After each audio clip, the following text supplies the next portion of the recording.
Lesti Kejora berangkat umrah usai alami KDRT. Penyanyi dangdut Lesti Kejora dikabarkan telah berangkat umrah bersama keluarganya pada Jumat, tanggal 7 Oktober tahun 2022.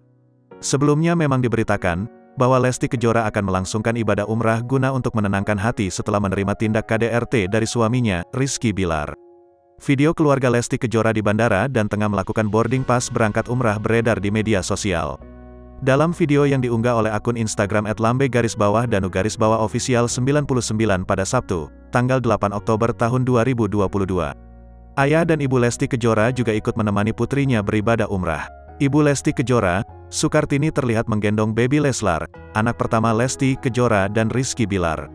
Sementara Lesti Kejora berada di urutan belakang, ia terlihat menggandeng tangan sang ayah, Endang Mulyana. Terdengar sapaan dari si perekam video saat Lesti Kejora dan ayahnya muncul untuk melakukan boarding pass. Dari video tersebut terlihat kondisi Lesti Kejora sudah lebih baik dari awal dirinya mengalami tindak KDRT. Postingan itu pun langsung ramai dikomentari oleh warganet. Tak sedikit warganet yang lega dan bersyukur melihat kondisi Lesti Kejora yang kini jauh membaik. Banyak warganet yang mendoakan agar Lesti dan keluarga diberi kelancaran dalam menjalani ibadah umrah.